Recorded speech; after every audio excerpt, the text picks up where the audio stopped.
Esse é o episódio 25 do Conversa B2B, um podcast oferecido pela agência Conversa Tech. Hoje vocês vão ouvir um episódio inteirinho sobre motivação, propósito e desafios. Como apoiar e desenvolver equipes de marketing B2B. Quem gravou esse episódio agora há pouco aqui com a gente foi a Renata Rivetti, Chief Happiness Officer da Reconnect Happiness at Work. Ela é uma especialista em felicidade corporativa e palestrante. Ela é uma especialista em felicidade corporativa e palestrante, mas a gente também pode chamar de chefa da felicidade. Eu gostei da historinha de chamar de chefa da felicidade. Pelo menos uma chefia mais simpática, certo, Guilherme Esboarim? Fala, pessoal, tudo bem? Um dia eu quero ter um cargo desse também, Renata, de chefe da felicidade, um negócio do tipo, pô, super legal. Mas a Renata vai contar a história dela e todo mundo vai entender aqui. Então, foi bem legal o episódio. Como eu sei que você sempre pergunta o que eu achei do episódio, o que eu achei mais legal, né? Por favor, é padrão. É padrão, vamos seguir nosso roteirinho. Teve 2 pontos que eu achei, o episódio está muito legal. 2 pontos que eu achei assim, que para mim me deixou refletindo e estou refletindo até agora. Primeiro, que essa questão do propósito, tal, o que é o propósito, que propósito que eu deveria ter, como que eu chego num propósito. Então, a Renata ela explicou muito, desmistificou muita coisa a respeito de propósito e deu até dica prática. Como é que você pode, que caminhos são legais para você encontrar e entender qual que é o seu propósito, né? Então, achei bem legal isso. E ela deu também dicas muito legais de como manter você como um líder, inclusive de marketing B2B, algumas dicas bem práticas de como manter a equipe motivada, que tipo de condução de equipe você pode fazer para que você estimule a sua equipe no dia a dia, ter uma equipe que está mais engajada, mais feliz e bem relacionada com o trabalho. Também dicas que valem ouro aí, Renata. Bom, de Renata para Renata, eu sou a Renata Delia e vou direcionar vocês direto para ouvir a nossa outra Renata, Renata Rivetti, porque a gente adorou o conteúdo, a conversa foi ótima. Vamos passar logo para a vinheta e, na sequência, a gente começa.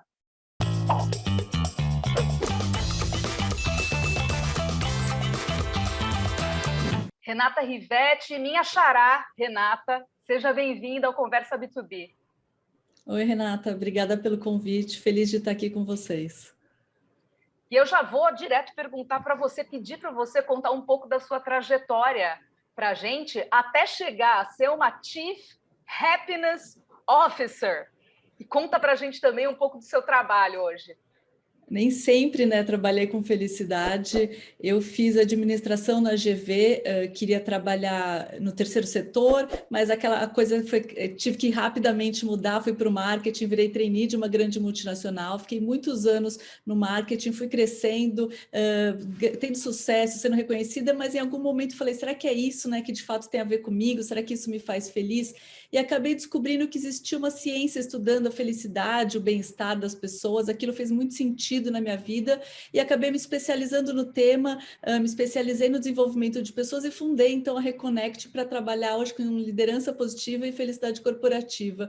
E hoje eu tenho atuado, né, com palestras, workshops, programas e jornadas para a liderança e para as equipes, falando e desmistificando o tema da felicidade. Muito bem, esse tabu, né? Esse tabu que é a felicidade, né? As pessoas podem ser felizes no trabalho ainda por cima, né? Então... tem muito o erro, né, do que é a felicidade, principalmente no trabalho. As pessoas pensam que é uma vida alegre o tempo todo, e aí você olha o mundo desafiador, né, com pandemia, com guerra, daí você pensa, impossível estar alegre. Mas aí a gente começa a entender que o conceito da felicidade é mais profundo. Eu gosto de uma frase, né, do Paul Dolan, que é um economista comportamental, que fala que felicidade são experiências de prazer e propósito ao longo do tempo. E são esses 2 pilares que a gente tem que buscar na vida. Nem todos os momentos dá para ter só prazer e emoções positivas, mas se a gente tiver um sentido, um significado, dá para sim ser feliz, né, no meio de tudo isso. Bom, é o que todo mundo quer, né? E aí a gente vai falar um pouquinho de propósito também, de todos esses pontos a seguir, porque estamos ainda diante de muitos desafios que foram acelerados e amplificados pela pandemia. Um deles é o trabalho remoto, agora híbrido, né? a digitalização do mundo, que é irreversível, o cenário de constante impermanência das coisas e muitas inseguranças em relação ao futuro. Em paralelo à pandemia do coronavírus, a gente tem uma outra pandemia triste pra caramba, que é a da síndrome de burnout, da depressão e de outros problemas de saúde que estão ligados também aos estresses laborais. Profissionais de marketing B2B, evidentemente, têm sido muito pressionados também. E aí eu queria mandar para minha xará Renata seguinte pergunta: posto isso, todo esse imbróglio, esse cenário complexo que a gente está, como é que um gestor pode lidar com casos como esse na equipe e ajudar as pessoas a se recuperarem emocionalmente, num caso de burnout, por exemplo, um caso de estafa, um caso de depressão? Tem pessoas que perderam, né, a gente está no Brasil hoje, março de 2022, quase 700 mil mortos só pela Covid, desde o início da pandemia.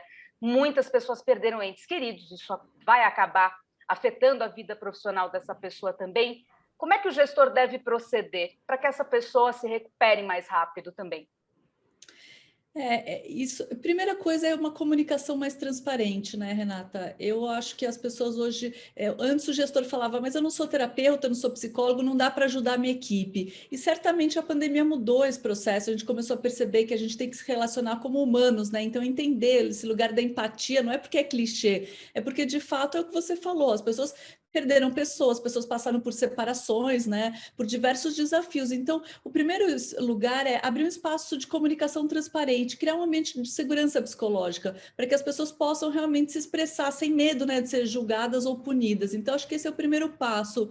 Segundo, eu acho que realmente tem tudo a ver com o conceito do que a gente fala da felicidade corporativa. A gente, como sociedade, acha que felicidade vem através das conquistas materiais, né? Então, tem um grande mito da felicidade é esse. O dia que eu comprar um carro novo, o dia que eu comprar uma casa 10 metros maior, eu vou ser feliz.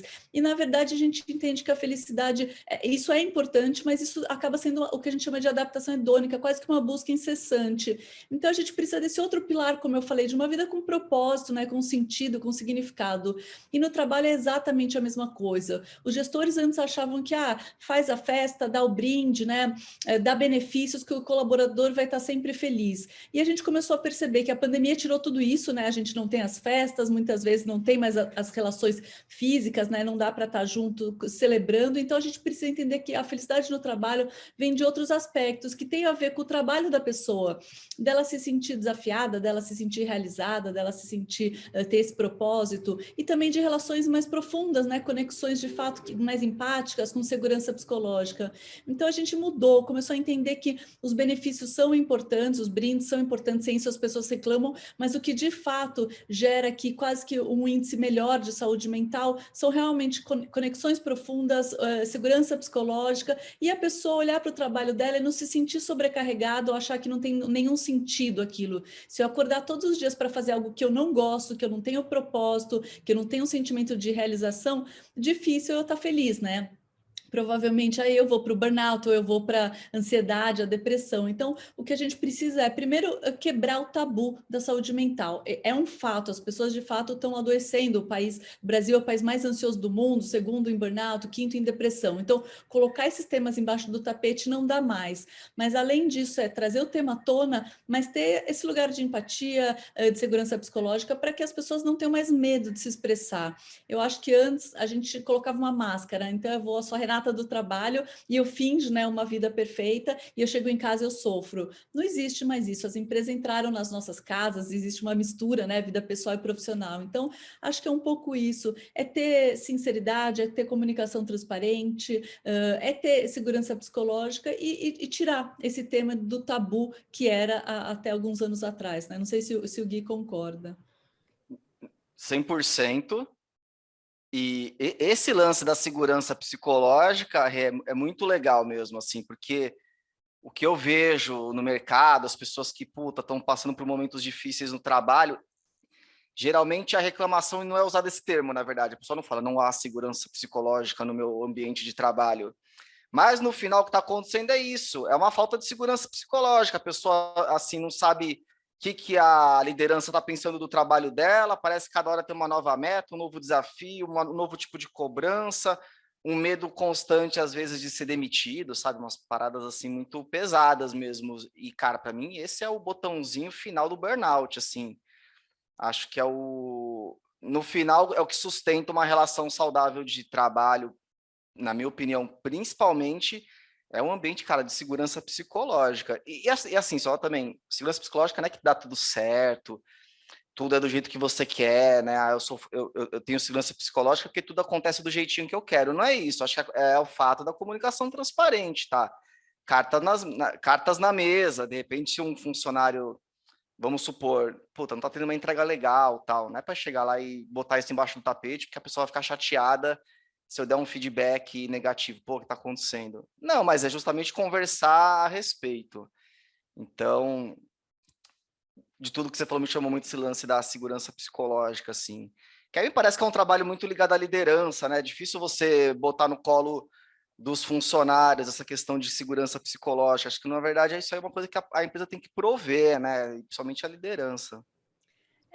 Eu concordo. Acho que a gente tem. O líder tem um papel super importante, né, na saúde mental do colaborador, e talvez esse líder nem esteja preparado para isso. E não é porque ele é um mau líder, mas é porque de fato faltou repertório. Ninguém ainda passou mesmo ferramentas, né, conscientização do papel do líder, muitas vezes. São bons batedores de metas. Então a gente precisa primeiro conscientizar a liderança desse papel e de criar um ambiente mesmo seguro, né, psicologicamente, para as pessoas se expressarem, não terem medo de levarem dúvidas, de levarem questionamentos e até seus erros, né? Então, eu acho que é uma construção, não é do dia para a noite, mas a gente está num momento do mundo de trazer os temas à tona, né? Então, eu acho que agora é um momento de transformação e mudança mesmo.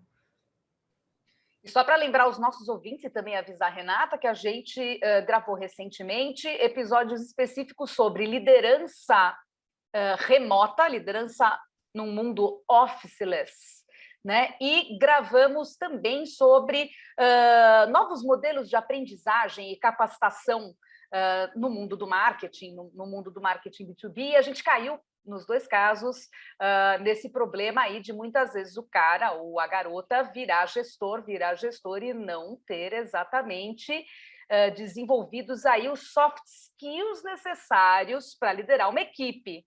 Não são só os hard skills, não é só bater meta, como a Renata falou. Estamos lidando com pessoas, não somos robôs, né? Cada um vai querer achar um propósito dentro daquilo que está fazendo. E não só isso, todo mundo tem que ser bem tratado, né? Como diria Caetano Veloso, gente é para brilhar, não para morrer de fome, não para ficar levando pontapé na cara e uma redondilha que eu inventei para essa letra. Mas partindo para frente aqui no nosso show. No nosso show de hoje, eu tenho mais uma pergunta que eu vou mandar direto para a Renata e que faz parte do nosso momento de dados e reflexões. Todo episódio a gente traz dados e traz reflexões, não todo, mas quase todo, para os nossos ouvintes. Os Estados Unidos estão assistindo a um fenômeno chamado The Great Resignation, né? A grande resignação, a grande renúncia. No ano passado, em 2021, somente em abril do ano passado, um mês, 4 milhões de pessoas deixaram seus empregos, configurando um recorde histórico naquele país. E segundo o Instituto Gallup, as taxas de rotatividade ainda seguem bastante altas, um ano depois, provocando um recorde de vagas abertas em praticamente todos os níveis e faixas salariais. Tem movimentos parecidos na Europa, e trazendo essa realidade para o Brasil com algum atraso em 2022, já estamos assistindo a ecos dessa grande resignação. Embora, paralelamente, nós estejamos enfrentando um cenário geral de desemprego no país, né, de empregabilidade de informais, que é um problema nosso, a gente consegue perceber claramente uma espécie de crise existencial que está afetando muitos profissionais de diferentes áreas e, mais especificamente, aqui de marketing B2B, que é o tema central desse episódio. E aí, Renata, frente a esse cenário de grande resignação, grande frustração e crises existenciais, qual é o papel do gestor e qual é o papel de cada um para superar esses problemas, né? Porque não é só o gestor também, tem ali cada colaborador e o que ele pode fazer para melhorar a própria vida e o próprio ambiente de trabalho. Mas, claro que não vamos tirar o peso do gestor, não, que a gente sabe que é o mais importante aqui. Tem um dado da Harvard Business Review do ano passado falando que 66% das pessoas estão repensando, né, suas carreiras, querendo mais significado, satisfação e realização no trabalho. Então a gente começa a entender que a pandemia mostrou, né, a brevidade da vida e também mudou os nossos hábitos, né? A gente passou mais tempo em casa, a gente passou com a nossa família muitas vezes, com os nossos filhos, cachorrinhos. Então, de fato, as pessoas começam a falar: não quero voltar para 2019, né? Ter um trabalho que eu passe o dia inteiro sem propósito, sem realização, sem me sentir feliz. A gente vai trabalhar mais de 80 mil horas na vida, né? Então, vou ser feliz em que momento? Só quando eu me aposentar? Então, todos esses questionamentos começaram a vir à tona e as pessoas começaram a falar: então, eu vou buscar outro tipo de vida. E começaram mesmo, principalmente em países, né, mais desenvolvidos: vou ser empreendedor, vou fazer algo que me satisfaça mais, mesmo que eu ganhe um pouco menos, né? Tem várias pessoas abrindo um pouco mão do salário para fazer algo que traga mais satisfação. E também o work-life balance, né? As pessoas querem qualidade de vida. Então, isso de fato está acontecendo no mundo inteiro muito forte e chegou no Brasil das pessoas também falarem, refletirem, né? Se a empresa voltar para 2019, 5 vezes por semana, 10 horas por dia, eu não quero mais. Isso as pessoas já estão começando a falar aqui também. Então, a gente começa a entender para o líder que o cenário mudou. Não dá mais para imaginar uma equipe, principalmente quando a gente fala de millennials, de geração Z, realmente 5 vezes por semana presencial. A gente aqui em São Paulo é todo dia de chuva, agora o pessoal voltando para o escritório até fazendo meme, né? Olha o novo normal, eu aqui trancado no carro, né? Então, é um pouco isso, não dá. E aí o líder tem que entender essa mudança e começar a perceber: precisa de relações mais de confiança, que trabalhem a flexibilidade e autonomia das pessoas. Não dá mais para ter uma microgestão, não dá mais para atuar no comando e controle. Então, certamente o líder precisa começar a entender que as pessoas querem ser medidas pelas entregas, né? Pelos resultados do trabalho dela e não pelas horas trabalhadas. E não se eu estou na frente do computador 8 horas, 10 horas por dia. Então, acho que esse é o papel primeiro do líder, dessa conscientização e de começar a entender que a cobrança agora tem que ser diferente, a forma de medir resultado tem que ser diferente. E aí, você falou também do papel da pessoa, né, Renata? Que de fato também todo esse tema da felicidade, ela é um tema compartilhado. Não é só da liderança, não é só da empresa, não é do mundo perfeito. A pessoa também tem o papel dela de autorresponsabilidade, de ser protagonista nessa transformação que ela quer para a sua vida. Então, as pessoas também têm que ter mais autoconhecimento para entenderem o que as faz feliz no trabalho. Então, assim, o que a motiva? O que de fato, quais são meus pontos fortes? Quais são meus talentos, meus dons, minhas paixões? Porque se eu não sei isso, eu vou ficar muitas vezes reclamando porque eu não estou na área certa, eu não estou fazendo a atividade certa. Então, também tem o papel da pessoa de se conscientizar do que faz sentido para ela, de quais são seus valores, né? Do que é prioridade para ela, e ela buscar isso no trabalho dela. Porque hoje existe um lugar de talvez levar isso abertamente, né? Ambientes que a gente está falando que estão sendo construídos com segurança psicológica e que a pessoa pode se expressar para, de repente, redesenhar o trabalho ou para buscar essa flexibilidade, autonomia. Então, realmente, tem os dois lados, né? Tem o líder que tem que se conscientizar de que o mundo mudou, não dá mais para voltar para 2019, não dá para trabalhar mais numa microgestão, ficar olhando para a pessoa, né, 5 horas, 10 horas sentado na tua frente, e do papel dessa pessoa de falar: agora também eu tenho mais responsabilidade, né? Eu tenho que ter essa autorresponsabilidade, porque se não tem ninguém realmente quase que me gerenciando o tempo todo, eu vou ter que fazer minha autogestão. Então, o que eu quero fazer da minha vida? O que faz sentido para mim? Que tipo de empresa que eu quero trabalhar? Quais são os valores que são importantes para mim, né? Que são inegociáveis? Então, acho que é um momento mesmo do mundo de passar para cada um essa autorresponsabilidade para que as pessoas possam transformar suas vidas, né? E não esperar o cenário do mundo perfeito. Quando eu falo de felicidade, as pessoas pensam: vai falar do mundo da Disney. Não, ao contrário, eu vou falar do mundo ruim, desafiador que a gente vive, mas que dá para a gente se adaptar, ser resiliente e até se transformar no meio desses desafios, né? Esse negócio da autorresponsabilização é um tema legal de se refletir, de todos nós refletirmos, na verdade, né? Eu vejo, às vezes, muitas pessoas apáticas, assim, com a situação que está em relação à vida profissional. Fala: tô aqui, é horrível, vou fazer o quê? E uma apatia, cara, preocupante, assim, meio generalizada, na verdade. Eu já vi muitas pessoas falando: cara, mas é tudo igual. Uhum.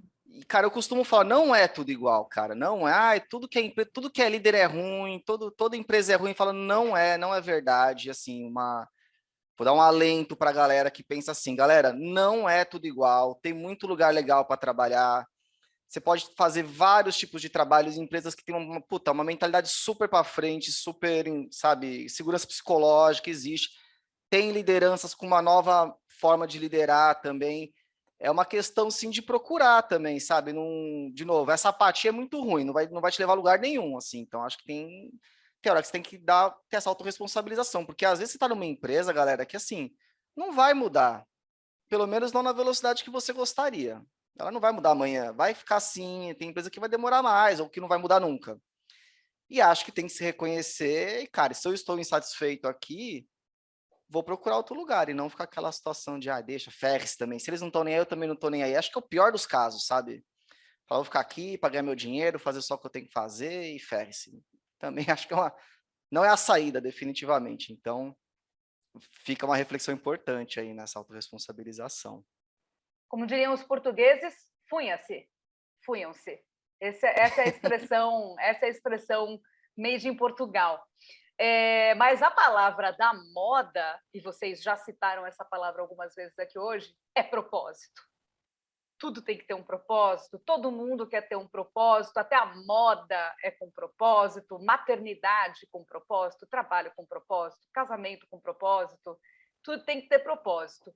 Como conciliar tantos propósitos, ou melhor, tantas pessoas com propósitos novos, expectativas novas e demandas novas nas equipes, Renata? E até que ponto esses novos propósitos, muitas vezes recém-descobertos, porque as pessoas pararam para pensar, né? E aí descobriram coisas, ou mudaram, né? Porque a gente muda, a gente não fica, quem fica parado é poste, né? A gente muda.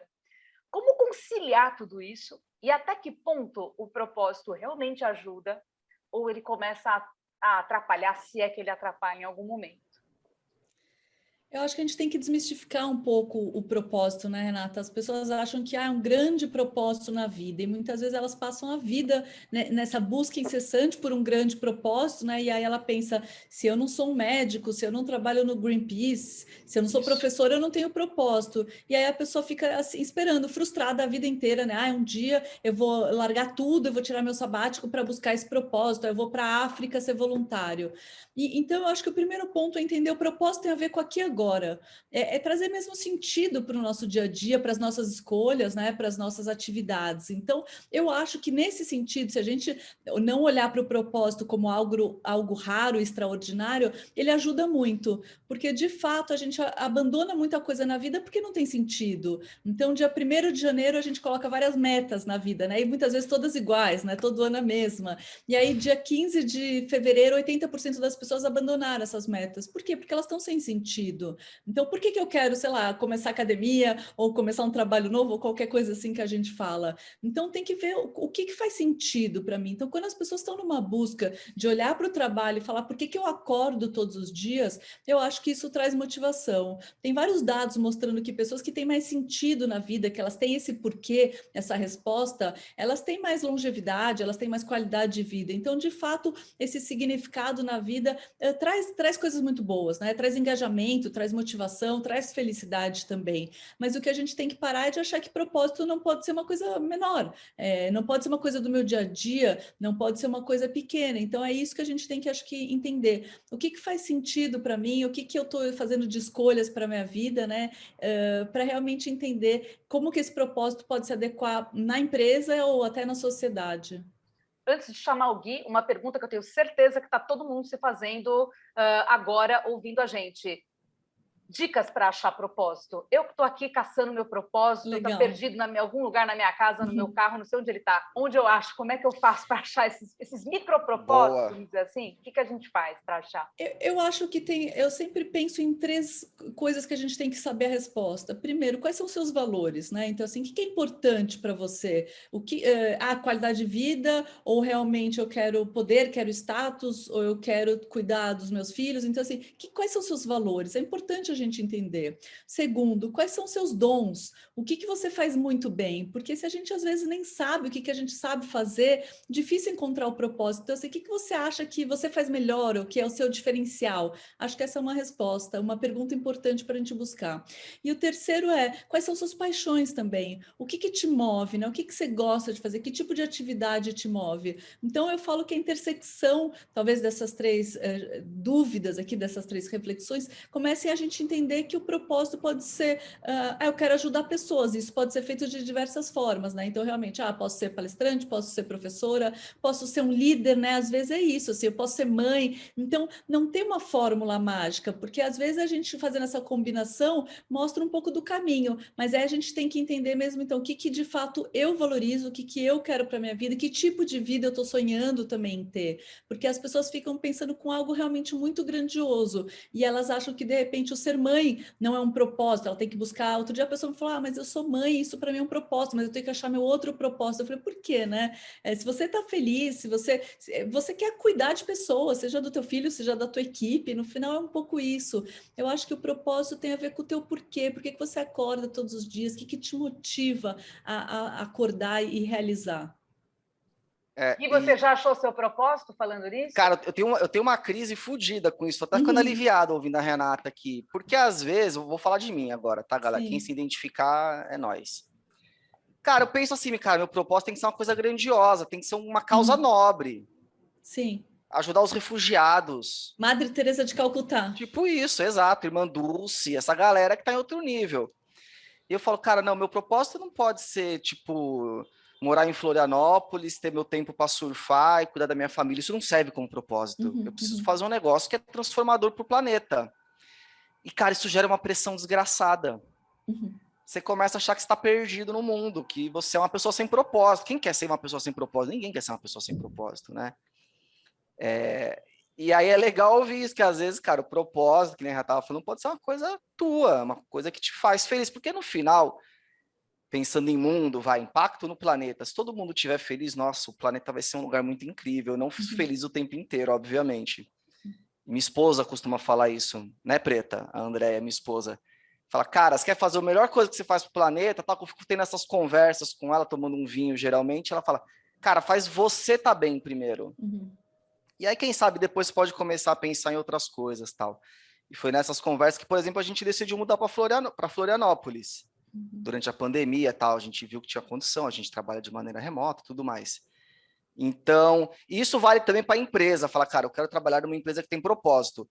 Se você for seguir só nessa linha de ser uma causa nobre, cara, tu vai acabar trabalhando em ONG. Você vai fechar o cerco, assim, cara. Tem várias outras empresas que não têm esse propósito tão claro assim, tipo, uma ONG que cuida de refugiados, mas que são lugares legais para trabalhar também. Quando você for entender, na verdade, aquele trabalho é super importante. Sei lá, trabalha numa empresa que fornece energia. Não tem propósito. Cara, você está fornecendo energia para a vida das pessoas, tal, eletricidade, sei lá, qualquer exemplo do tipo. Então, acho que a gente tem que desmistificar, assim, essa questão de propósito. Tanto propósito pessoal quanto propósito da empresa, assim, porque senão é isso. Só vai servir a Irmã Dulce ou a Madre Teresa trabalhando em ONG. Fudeu, é 1% da população, nem tem lugar para todo mundo nisso. Então, é um negócio muito louco. Eu sinto que, na verdade, se a gente olhar para o nosso entorno e se a gente for se transformando, igual você falou, Gui, é um pouco isso, assim, pode ser a gente sendo uma pessoa melhor, já vai contagiar outras pessoas e vai deixando a nossa marca, o nosso legado no que é possível, né? E talvez o propósito vá mudando mesmo. Hoje o propósito talvez seja esse, amanhã talvez seja outro. Então, acho que precisa realmente desmistificar, porque a gente fica sempre achando que é algo muito extraordinário. Parênteses, isso quando a gente não começa a descobrir que esse pessoal, que teoricamente é muito nobre, quer mudar o mundo, etc. e tal, tem um telhadão de vidro enorme, né? sim. Enorme, e a coisa não é tão bonita quanto parece, né? Assim, quando a gente começa a descobrir que os nossos ídolos são, assim, nessa pandemia agora, o que teve de ídolo que caiu no meu conceito, que eu não quero mais me basear nessa pessoa, me espelhar nessa pessoa, Jesus, quanta gente, né? Então, a gente também tem que tomar um certo cuidado com a idealização excessiva das coisas, né? E fazer, de repente, aquilo que a Andréia, a esposa do Guilherme, falou, né? Aquele pouquinho, como diz a mãe de uma amiga minha, vamos cuidar do nosso jardim, que aí as borboletas chegam Sim. mais perto da gente, né?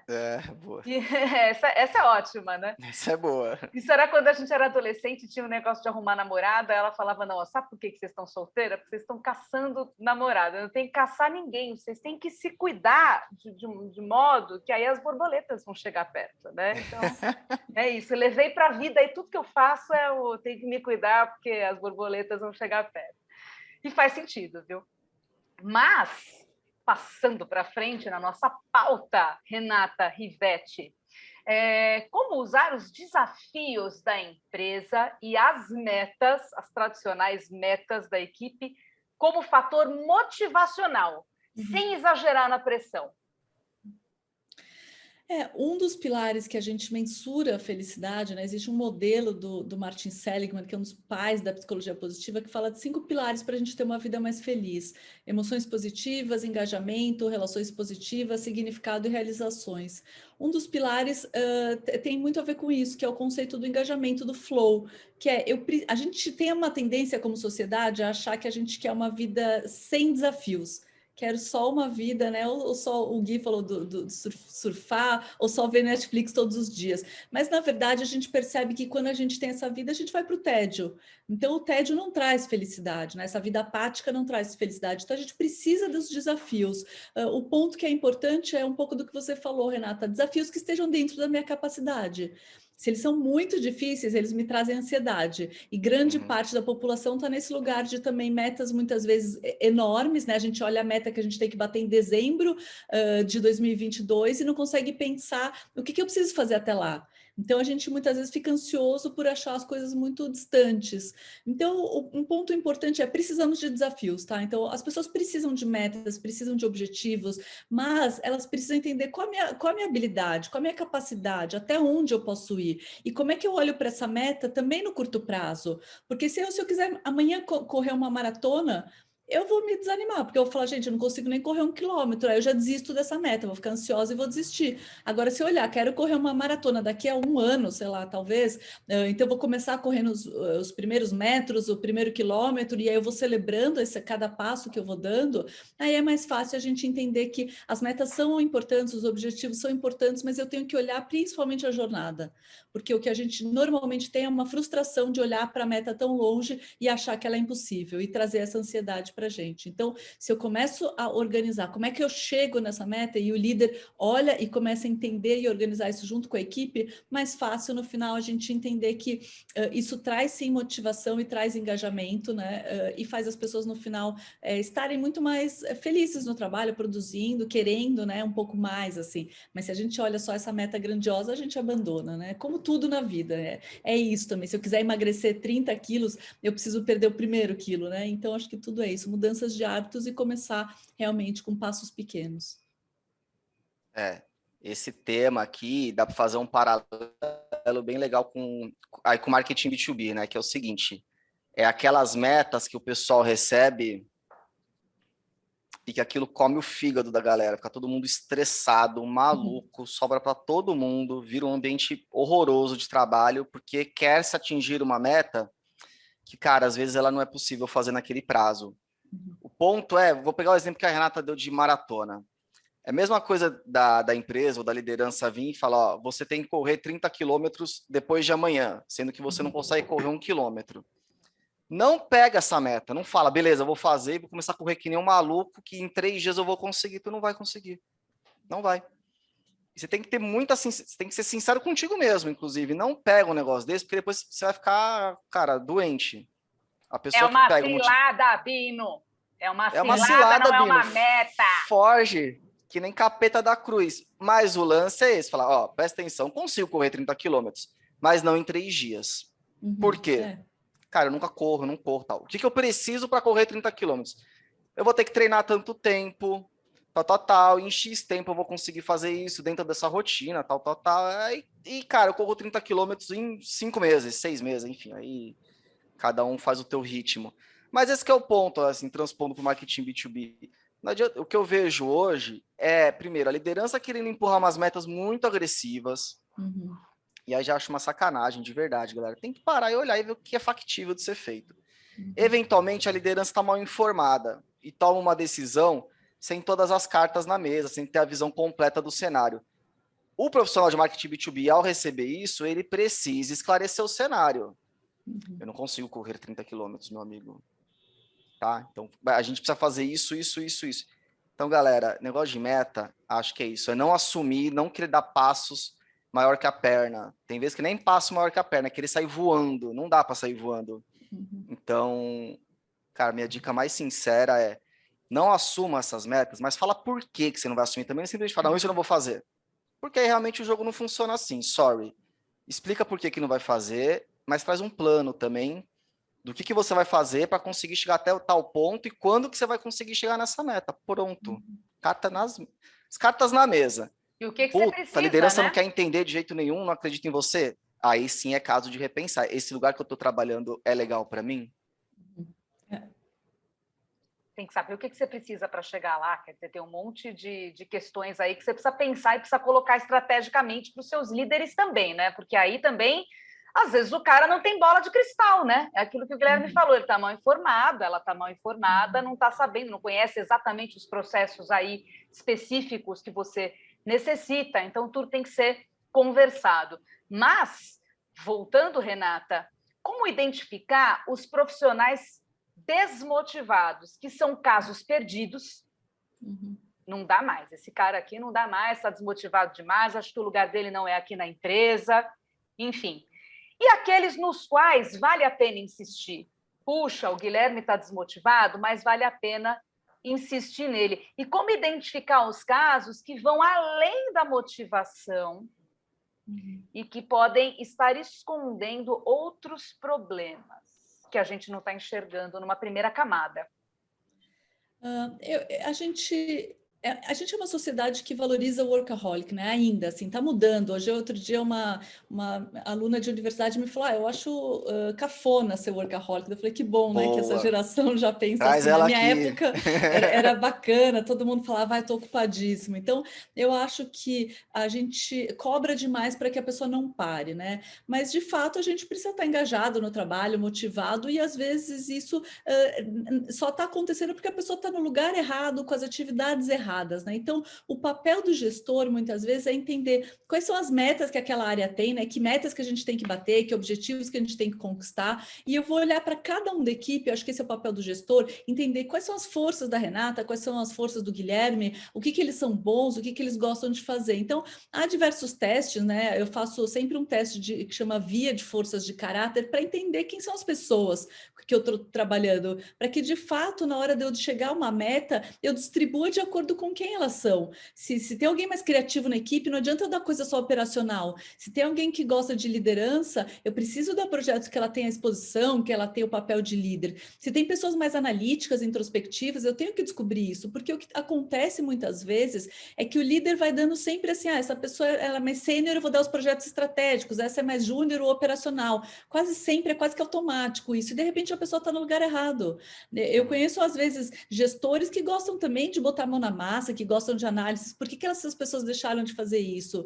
Então, a primeira pessoa tem que descobrir mesmo quais são os dons, os talentos, as paixões das pessoas e entender se dá para fazer o que a gente chama que é o job crafting, que é o redesenho do trabalho das pessoas, para que as pessoas possam incluir atividades que façam sentido para ela ou tirar atividades que não tenham sentido e distribuir isso para outras pessoas. Normalmente, a desmotivação, e se a gente for olhar o dado global, 80% das pessoas estão sem engajamento. Não é pouco, né? Só 20% das pessoas de fato falam, eu trabalho porque eu tenho uma missão, um propósito, eu gosto do que eu faço. 80%, como o Guilherme falou, está na apatia. Eu trabalho para pagar as contas, né? Então, existe uma psicóloga de Yale, a doutora Amy Wrzesniewski, que foi estudar durante décadas como a gente enxerga o trabalho. E ela falou que tem 3 formas. Uma delas é o emprego. Eu trabalho para pagar contas. Eu não gosto, é um fardo, mas eu preciso pagar minhas contas. A segunda é uma carreira. Não gosto tanto, mas eu quero ser bem-sucedido. E a terceira é alguém que fala, eu tenho uma missão, eu tenho um propósito. E isso é só pouquíssimo, né? Esses 20%. Então, A gente tem que entender que qualquer atividade, qualquer pessoa, ela encontrou médicos que falavam que trabalhavam só pelo emprego para pagar as contas, e a faxineira no mesmo hospital falava, eu trabalho para curar vidas. E aí falaram, tá, mas esse é o seu job description? Ela falou, não, mas eu limpo o quarto, eu sei que eu estou prevendo uma infecção, né? Estou prevenindo aqui de ter uma infecção hospitalar, eu converso com os pacientes que estão tristes, doentes, né? Então eu acho que eu ajudo eles a ficarem mais felizes e quem sabe até se curarem. Então, a gente tem que resgatar mesmo o nosso sentido, mas a gente tem que entender quais são minhas atividades hoje. É possível redesenhar o meu trabalho? É possível mudar alguma relação?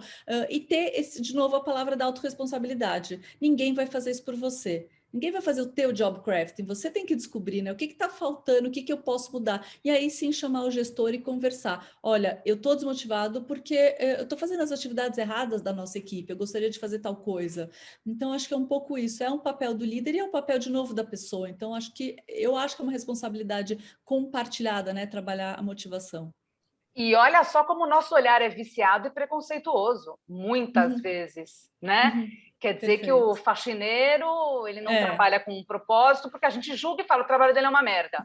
É isso que a É gente fala, operacional, né? E o é médico não, o operacional. médico está lá trabalhando para salvar vidas e de repente o médico não está. Ele falou: eu tenho um financiamento, eu estou trabalhando para pagar Exato. as De contas, está repente totalmente desmotivado. o médico fez medicina porque o pai dele também é médico, falou, vou te Pois pagar uma é, faculdade de não medicina, gosta. é uma profissão de status, vai lá e seja essa pessoa Sim. bem-sucedida com status e vai ganhar dinheiro porque é um salário alto. Então a gente também tem que mudar e olha como a gente premia Uhum. errado também as Total. pessoas.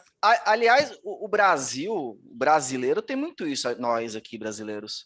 A gente não valoriza o ofício dos outros, cara. Parece que tem um tipo de profissão que é legal, quem tá abaixo tá, tipo, se fudeu, sabe? Ah, é a faxineira, o cara que, sei lá, que é pedreiro, a pessoa que trabalha com renda, ai, coitado, né? Tá nessa, tomara que ela saia dela. Cara, a pessoa super talentosa, faz aquilo com amor, nasceu para aquilo, e a gente não reconhece o ofício dos outros, não reconhece, inclusive, financeiramente, tá?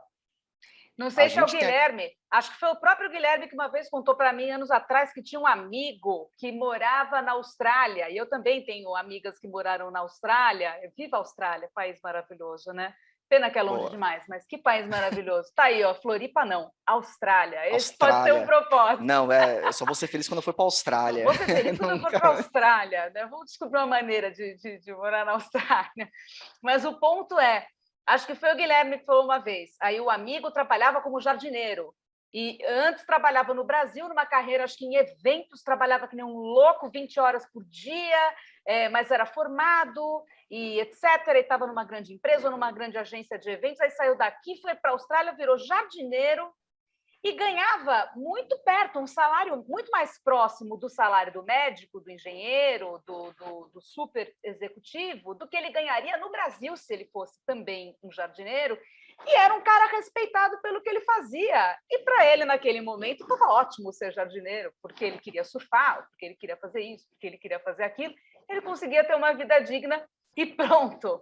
Né? Então, tem essa coisa, como a gente no Brasil subestima as pessoas. Tem a ver com as nossas estruturas sociais, que são feudais, digamos assim, aí é um outro assunto, essa grande Rússia latino-americana, esse país feudal, sem Dostoiévski, sem Tchekhov. Eu não vou cancelar Dostoiévski, não me peça para cancelar, não cancelo nada, nem Strogonoff, nem Dostoiévski, nem Tchaikovsky, não me mexam nisso não. O Putin é problema dele, a cultura russa eu não cancelo. É isso.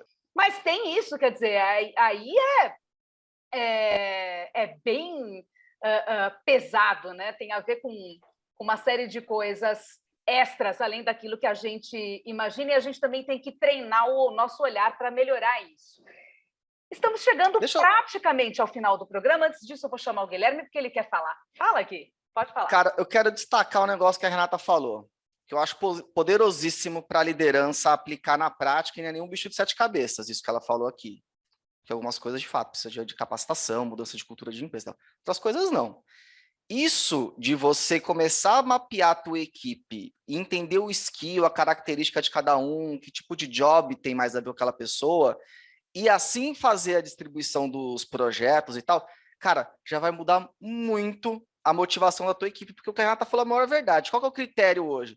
Se o job é importante, eu pego a pessoa mais sênior. Se é um job mais operacional, a pessoa mais júnior. Se faz por senioridade. Cara, e assim, aí vou voltar no tempo quando estava na equipe grande de marketing. Cara, tinha uns projetos que tinha tudo a ver comigo, só que eu era analista pleno na época, ou júnior, tanto faz. E davam para uma outra pessoa que era sênior que não tinha nada a ver com aquilo. Eu falava, puta que pariu. Eu queria muito fazer aquilo, eu tinha total capacidade.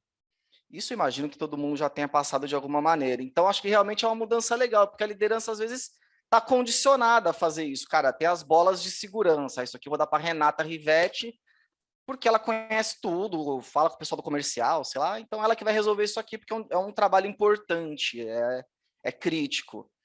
E deixa de valorizar a característica, né? O perfil da equipe nessas, assim. Então, achei super legal essa colocação que tu colocou, Rei. De novo, é uma coisa que dá para fazer de uma maneira relativamente simples, assim. Já dá muita mudança, porque a pessoa vai acabar no dia a dia tendo mais envolvimento com projetos que você gosta mais de fazer. Por consequência, teu engajamento com o trabalho, né, tua relação com o trabalho vai melhorar. Ah, isso, e a entrega tende a ser boa também, viu, líder? Não é nenhum trabalho social, não, tal. Você vai se dar bem nessa história também, então acho que todo mundo ganha. Metáforas de Brasil, país do vôlei. A levantadora da seleção brasileira de vôlei, Macris, é uma das melhores levantadoras do mundo porque não é viciada em bolas de segurança. É uma levantadora capaz de distribuir o jogo com agilidade, dar oportunidade de fazer todo mundo jogar. E acho que isso é uma coisa que a gente pode trazer para o nosso dia a dia também para motivar as pessoas, né? E fazer a galera mostrar a que veio e de uma maneira muito mais clara, né?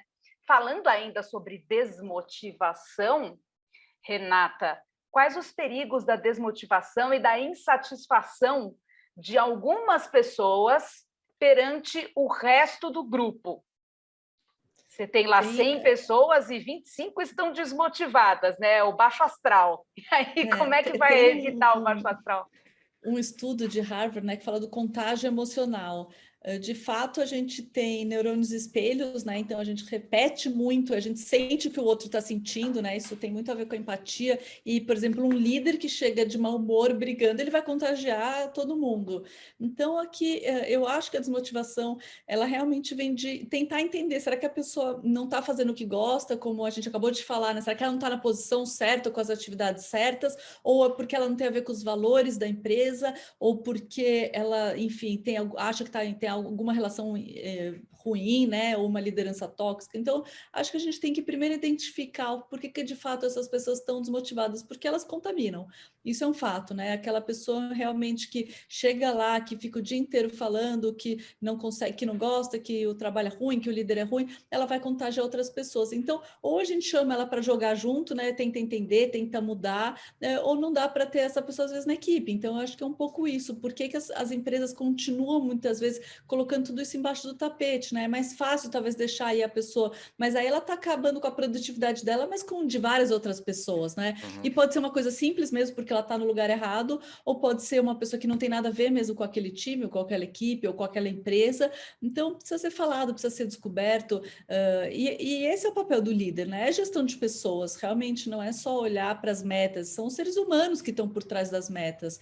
Eu sempre penso, né? Alguns líderes, às vezes a gente tem liderança tóxica, ou conhece alguns líderes mais tóxicos, no curto prazo, eles conseguem muitas vezes pegar e ter resultado, né? Então a gente sabe, funciona a microgestão, o comando e controle no curto prazo, mas e para sustentar isso, né? E para ter uma equipe que de fato vá todo dia acordar motivada, engajada, um ajude uns aos outros, né? Ele não vai construir isso. Então, acho que é um pouco isso. A gente está passando por uma mudança do mundo e isso é essencial, né? Eu ter pessoas que queiram aquilo, que queiram se desafiar, que queiram encontrar também uma realização e um propósito no trabalho. É um momento do mundo que tem muita gente com essa busca, né? Como a gente falou aí da grande renúncia, mas ao mesmo tempo foi o que o Guilherme falou, sei lá, 80% está simplesmente apático, deixando a vida passar. Então, como é que eu encontro essas pessoas e descubro os pontos fortes dela para fortalecer e empoderá-las, né? Para que de fato elas possam olhar para o trabalho com mais realização e significado. Não é fácil, mas é possível. E só um parênteses, a Rê falou algumas vezes de microgestão, tal, né? Cara, para o líder é horrível fazer microgestão. É possível que esse líder tenha burnout, inclusive, tá? Então, você, líder que faz microgestão, cara, pula desse barco. Isso aí vai te deixar mal, hein? porque é estressante, toma muito tempo, é pouco produtivo, pouco estratégico, você não confia em ninguém, começa até a ter, sabe, desconfiar da sombra. Então, faz esse exercício de confiança aí, que vai ser bom para tua saúde, inclusive. Quando o líder em questão não é um sociopata, né? Aí já é um outro Existem os assunto. sociopatas, Existem os aí... sociopatas que eles não estão nem um pouco desgastados. Eles gostam de desgastar os outros. A grande bola deles é desgastar os demais, né? É um bom exercício. Se você é um líder, você faz microgestão e tá feliz com isso, e gosta, acha legal, você tem tendências a ser sociopata, tal. Sociopata. Vai procurar um pouco de... Vai conversar com profissionais, ver se tá tudo bem aí. Ele não vai porque ele é sociopata. Ele não vai. É verdade, sociopata Só não... se ele for Exato. mandado, exatamente. Só se ele Então, for obrigado, entendeu? fica o toque aí. Fica o toque para os que não são, tá? Se você não quer ser confundido com alguém que Isso. então vai, e não quer ficar com burnout aí, né? Pelo amor de Deus, gente, sai um pouco dessa coisa de vou contar quantos grampos tem dentro dessa caixa. Né, você pode fazer uma gestão mais inteligente do que isso, né? A menos que o seu trabalho seja contar grampos. Hoje em dia, acho que os robôs nas fábricas fazem isso. Não é nem mais um trabalho humano, né? Vamos colocar, precisa caber 100 grampos dentro dessa caixa de grampos. Aí Nossa. Não, né? Então, já tem robôs nas grandes indústrias que fazem esse tipo de coisa, né? Esse trabalho tempos modernos de Chaplin aí. Se você está fazendo isso com profissionais qualificados na sua equipe, que podem render muito mais do que meramente ficar botando grampo dentro de uma caixa, criatura, tipo, você está gerindo mal. Fica a dica. Né? Vai, eu tinha uma... Lembrei de uma história, que eu tinha uma gestora que ela não confiava na equipe nem para mandar e-mail. Juro que ela lia, sei lá, 50% dos e-mails que eu mandava, não só meu, da galera. Deixa eu ver antes o que você escreveu aqui. Eu falava, meu Deus do céu, não é possível um negócio desse. Então, tem coisa que é difícil. Essa aí, se não for sociopata, tem. Daí já pode ter toque, já pode ter outros, porque aí é um problema que tem que ver também, né? Problema de saúde mental que a pessoa tem que buscar um tratamento. Mas a gente está chegando no final, tá? Amigos, amigas, amigas que estão ouvindo esse podcast de hoje, aproveitando, gostaria de deixar aqui um recadinho. Acessem conversa.tech, que é o site da agência Conversa Tech, da qual o Guilherme é sócio e que patrocina todo esse rolê que a gente está fazendo aqui. E leiam lá os blog posts, assinem a newsletter mensal gratuita, sigam a gente nas suas plataformas de streaming favoritas, sigam a gente no YouTube, sigam também a Reconnect, da Renata Rivetti, certo? Troquem lá uma ideia com ela no LinkedIn, deem uma olhada, porque ela é palestrante. Façam todo esse servicinho aí que vocês vão ver que vocês vão entender, vão sair entendendo legal algumas coisas e também a gente fica aberto aqui a receber sugestões e conversar com vocês. A pergunta bonus track, que é a última do nosso episódio 24 do Conversa B2B, é justamente a seguinte: como reenergizar e respirar as equipes diante de cenários que desafiam até mesmo os mais fortes, os mais resilientes? Quais são as suas dicas, Renata Rivetti? Acho que treinar, capacitar as pessoas, né? A gente vê os indicadores, os milênios querem muito desenvolvimento, muito mais do que só um bom salário, eles querem perceber que estão crescendo na vida, querem sentir evolução. Então, acho que esse é um ponto importante. Segunda coisa é que em 2022 não dá mais para não ter flexibilidade e autonomia, né? Seja de local de trabalho, de horário de trabalho, não dá mais para medir a pessoa porque ela senta 10 horas na minha frente. Isso não existe mais. Então, certamente, uma forma de reenergizar as pessoas deixa as pessoas terem pausas, deixa as pessoas fazerem o anywhere office, deixa as pessoas terem mais flexibilidade na vida, levar o filho para a escola, qualquer coisa assim, porque de fato isso é uma das coisas mais importantes. O grande problema, né, do estresse não é o estresse por si só. O estresse por si só até motiva, tira a gente da zona de conforto. O problema é não ter tempo para me recuperar desse estresse. Então, essa flexibilidade na vida ela é essencial e não dá mais para falar de 2022 sem isso. Outros pontos, acho que aqui são relações mais empáticas, né? Como a gente falou, o líder às vezes fala, não sou psicólogo, não sou terapeuta, mas é um ser humano, né? Então, assim, ele tem que ser empático, sim, ele tem que saber o que está acontecendo na casa da pessoa, ele tem que entender que, às vezes, a pessoa não está produzindo porque ela passou por um luto, por um divórcio, né? Ou por algum desafio, né? O filho com homeschooling do lado, ou qualquer coisa assim. Então, acho que, às vezes, eu falo, é só voltar a gente ser humano que tá bom, acho que já é meio caminho andado. E outros pontos aqui, acho que são relações mesmo escutativa, relações mais de confiança, segurança psicológica, é criar mesmo um ambiente seguro para entender que as pessoas são individuais, né? Os planos são coletivos, mas passa pelo indivíduo. Então, como é que esse líder olha para cada um, desenvolve cada um individualmente, consegue enxergar qual o talento de cada um, consegue trabalhar de forma de confiança, como a gente falou, né? Não precisa ler o e-mail, até porque qual o problema? É o máximo que vai acontecer alguém não entender o e-mail da pessoa ou ter nada muito grave. Então, eu acho que é um pouco isso. É realmente uma relação de confiança, é ter essa flexibilidade e autonomia, é falar de propósito com a equipe, entender assim, o que faz sentido para você, o que você está buscando para a tua vida, e é trabalhar metas e celebrar também, reconhecer e valorizar as pessoas é essencial hoje em dia. A grande renúncia, tem até um dado aí da McKinsey, que 50 e poucos por cento das pessoas que saíram dos empregos, né, nesse movimento da grande resignação, tem a ver com falta de reconhecimento e valorização. Então, antes a gente trabalhava porque tinha que trabalhar ou realmente para pagar nossas contas. As pessoas agora elas querem trabalhar e querem ser reconhecidas, sim, elas querem ser valorizadas e elas exigem isso, né? Não adianta cobrar metas e resultados e depois não falar no mínimo o obrigado, né? Então, eu acho que é celebrar mais as conquistas, olhar o lado mais positivo das relações. Então, é uma transformação, não é fácil.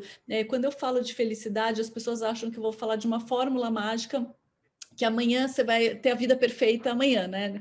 Não precisa fazer nada, amanhã aparece uma vida perfeita. E não é. Na verdade, felicidade tem muito mais a ver com uma construção.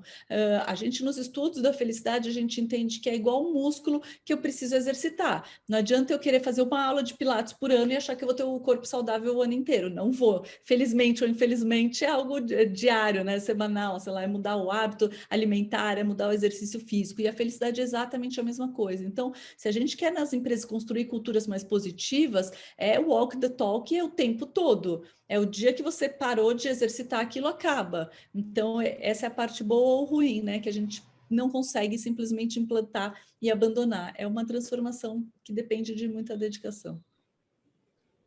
O que você acha, Guilherme? Seus 10 centavos ou 10 milhões?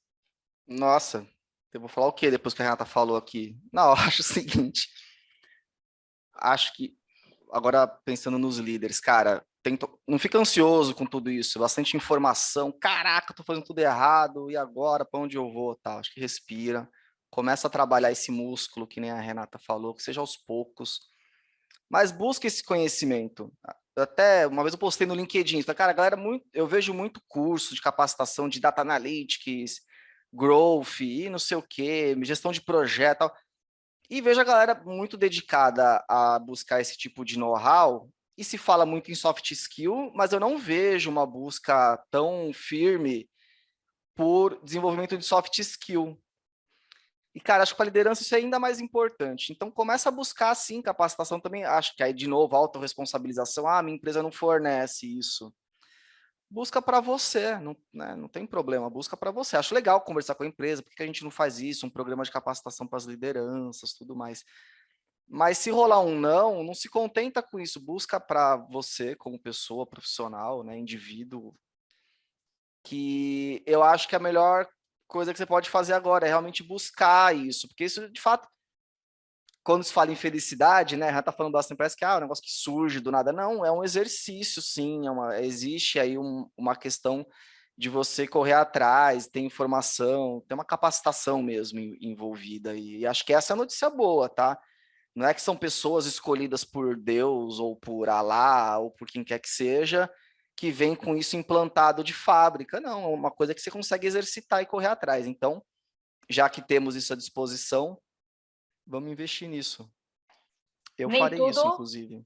nem tudo são habilidades inatas, né? Sim. Existem as habilidades renatas e existem também as habilidades que a gente pode desenvolver. Certo, Renata Rivetti, muito obrigada pela sua presença aqui com a gente no episódio 24 do Conversa B2B. Espero que tenha sido tão legal para você quanto foi para a gente. Passou super rápido o episódio, a gente gostou muito.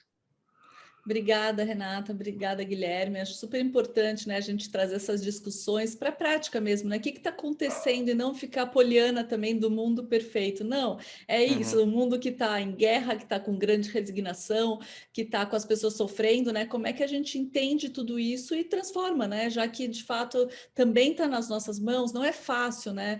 Realmente, as circunstâncias externas, elas importam, mas a gente pode, sim, fazer algumas pequenas mudanças na nossa vida e no nosso entorno. Então, obrigada a vocês pelo convite. Guilherme Sboarin, companheiro de shows, suas considerações Gostei finais. muito do episódio. Eu vou ouvir ele inteirinho de novo, aliás, porque tem uns que eu falo, não, preciso ouvir de novo. Que a conversa foi, quando você vê, não, cara, depois, né, ouvir com calma. Muito legal, Rê, obrigado pela participação. Obrigado, Renata Delia, também, pela participação e companheira aqui de podcast. E a gente se encontra no próximo episódio aí. A gente se encontra em breve, pessoal. Obrigada a vocês, ouvintes, pela companhia. Fiquem com a gente, sigam-nos nas suas plataformas de streaming favoritas. E até a próxima. Até mais.